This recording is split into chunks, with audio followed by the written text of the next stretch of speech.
Welcome back to Issues and Interviews on the Hudson Power Broker channel. Another great guest, a state Senate candidate, for the state Senate with a very similar name to the incumbent in the seat that he's running for. We're joined by Rich Amedure. Good morning, Rich. Thanks for joining us. Good morning. Tell us what seat you're running for, Rich. Where are you geographically, and tell us about the district. I'm running for the Senate District number 46. Runs from town of Lloyd in Ulster County up through northern Ulster County, all of Greene County, western Albany County, Schenectady, western Schenectady County, not the city, and all of Montgomery County.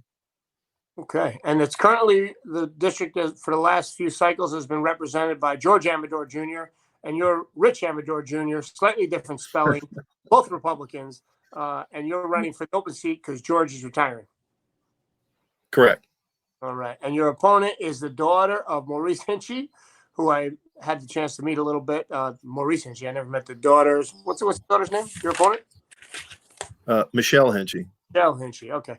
Yeah, I met Maurice. We did a three-way debate in 2010 for Congress, and they had the Maurice Hinchey Congressional District, what was at the time the Gillibrand Congressional District, and I was running in my congressional district, which was at the time the 19th Congressional District, represented by John Hall, and we had a three-way debate. So I got a chance to debate Maurice Hinchey, who's passed away, and I guess this is his daughter trying to capitalize on the name. So we'll see what happens there. So tell us about your background. Enough about me and the Hinchey woman. So tell us about you, Rich.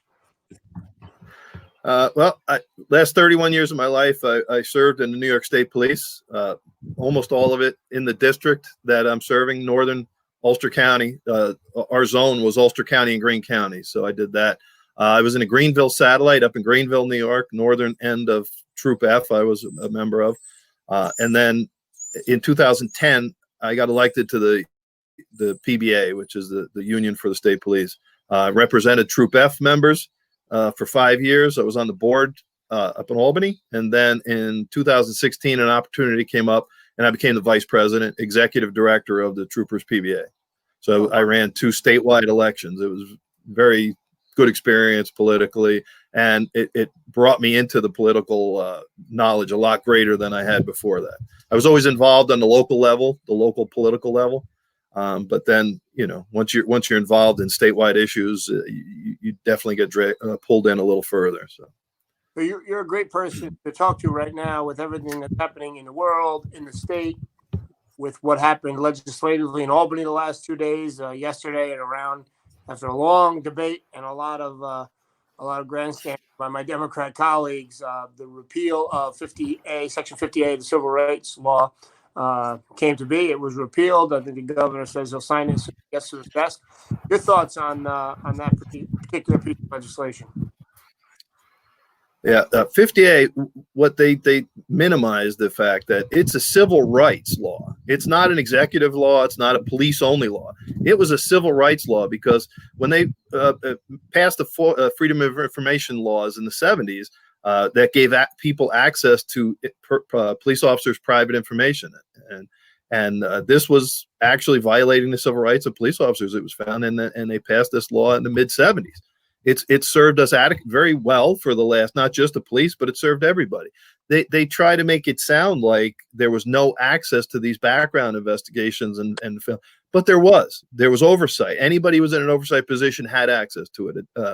Administratively, they had access to it. A DA could also access things, but they had to make application and get the paperwork. What they were trying to prevent was fishing expeditions, which is what's going to happen now. We're no doubt in our mind there's going to be massive amounts of foiling, great amounts of information they're going to just try to take and just glean out anything that they could develop patterns, which is, we're not scared of 50A per se. It's just, do we really need this in a time where we can't recruit police officers? We signed up 35,000 people to take the last trooper test. Only below 20,000 actually took it. Of that, only about 13,000 passed it. Wow. For the class, to get a class of 200 troopers, we've gone through over 2,000 candidates that have passed the test. So it's just it's hard to find the people that we're looking for to be good police officers on every level. And this is only going to make it more complicated because now, again, I have nothing in my background that I'm ashamed of or embarrassed that I've done in my 31-year career as a trooper. But do you really want somebody looking just to go through your files?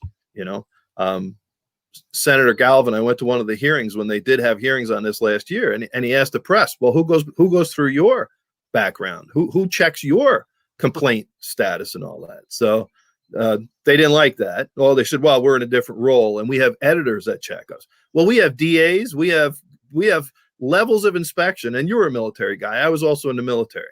I was in the 1st Infantry Division. Every Monday was an inspection. It could be a corps level inspection, which was a big one, a post level inspection, company level inspection, platoon level inspection, but you were inspected constantly. You were checked and rechecked to make sure your stuff was squared away. Who does that for the press? And this is the hypocrisy of it. Did the politicians get their backgrounds opened up? I'd love to see all their backgrounds. Again, you want to look at mine, fine, but let me look at yours. It's got to be fair. It's got to be equitable. Right. I didn't know. The new law doesn't. Go ahead. Say again. No, you go ahead. But the new law does nothing to increase safety for the people of the state of New York. All it does is allow fishing expeditions. Right. And you mentioned 1st Infantry. That's the big red one, right? The big red one. Awesome. Yep. I was stationed in Europe. Yeah, I was stationed with the big red 1F in Europe. It was the Infantry Division Forward. We had a forward unit, and the main body was at Fort Riley, Kansas. But we were over there, okay, and it was a high tempo deployment. What time frame were you in Europe? What time frame were you in Europe? 86 to 88. Oh, okay, all right. So you won the Cold War. The end of the Cold War. You won the Cold War. Those Ruskies over the edge. I like to take credit for that. Yeah, I left and the wall came down. So right, very good, very cool. That's a great unit, the big red one. You were a drill sergeant, right? Tell me about that experience, being an Army drill sergeant. Albany, yeah, legislature needs a drill sergeant. Absolutely. Yeah, after I got into the state police, I worked with several military people, a lot of military people in the state police. And one of them was a lieutenant in a drill sergeant unit at the 98th Division, the Iroquois Division, a historic upstate New York division, and they were located out of Schenectady, New York. So he convinced me. He was a lieutenant in a drill sergeant unit. It was a great job for him. The drill sergeant part was a little more challenging. But I went through drill sergeant school. Fort Devens, Mass. was what we did one weekend a month, and then went down to Fort Leonard Wood, Missouri, and completed it. And then we went on the trail. We would go to Fort Leonard Wood. We would work with local guard and reserve units to get their soldiers trained up so they were ready for basic training, teach them a little infantry tactics, a little bit of map reading. Yeah, so they had a big advantage over the rest of the privates when they went to basic training. Tell you just had a very rewarding experience. Tell you just had a military Say flight. again? It sounded like you just had a plane fly over your head, but I think it was a car. Yeah, I'm outside because my daughter's taking a test for her college class right now. So the children always come first. I know they. Yeah, college is more important. It's costing me a lot more money than this. So. Oh, yeah, very true, very true. So you have a great career in the state police. You have a farm up there. I know you told me you're going to cut some hay later. You could ride off into the sunset, but instead you're working hard to get into the swamp and try to fix things for our state. What made you run? Well, I just feel that my time of public service is not over yet. You know, I won't say I got on the job to help people. I was 24 years old. I didn't even know what that meant at the time. But I realized later that you could do a lot of good for people. You could change their lives for the better as a trooper, as any public servant.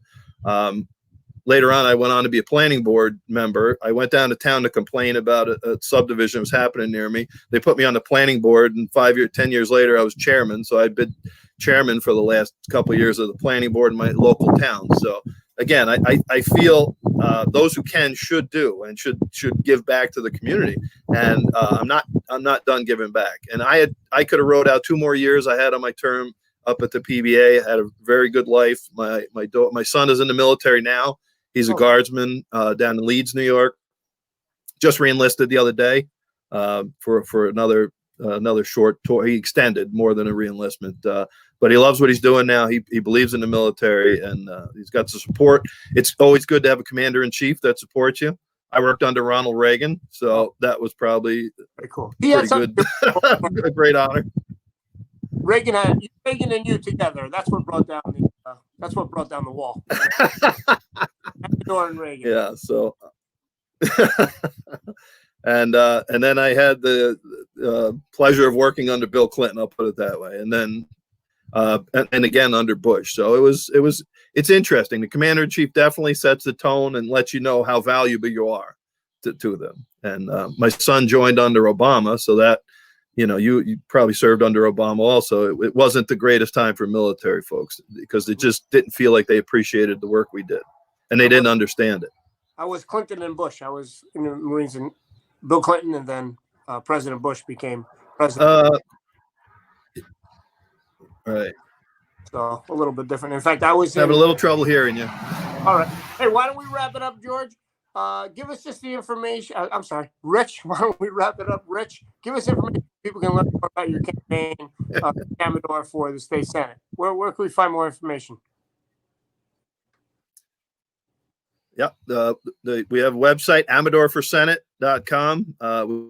We have a Facebook page, and recently we have the Instagram and Twitter is going to be feeding also. We're always looking for help. We have a lot of young volunteers. I got 2 young infantrymen just graduated, 11 Bravos out of Fort Benning. So I know they can walk. They're going to be walking the district as soon as things open up. We're going to wear out some shoes in this thing, and we're going to meet some people. So that's the plan, to get out there. I want to talk face to face with people. I don't want to have to make this an entirely video campaign. So I believe in personal contact, and I love engaging on these issues. So, all right, and these are important to me, and we're at a crossroads. No doubt about it. We could definitely use the drill instructor, a drill sergeant up in Albany. We wish you all the best. Rich Amedure, check him out online, check him out on social media, follow the campaign, give him some support. Thanks so much for joining us this morning, Rich. All the best. Thank you.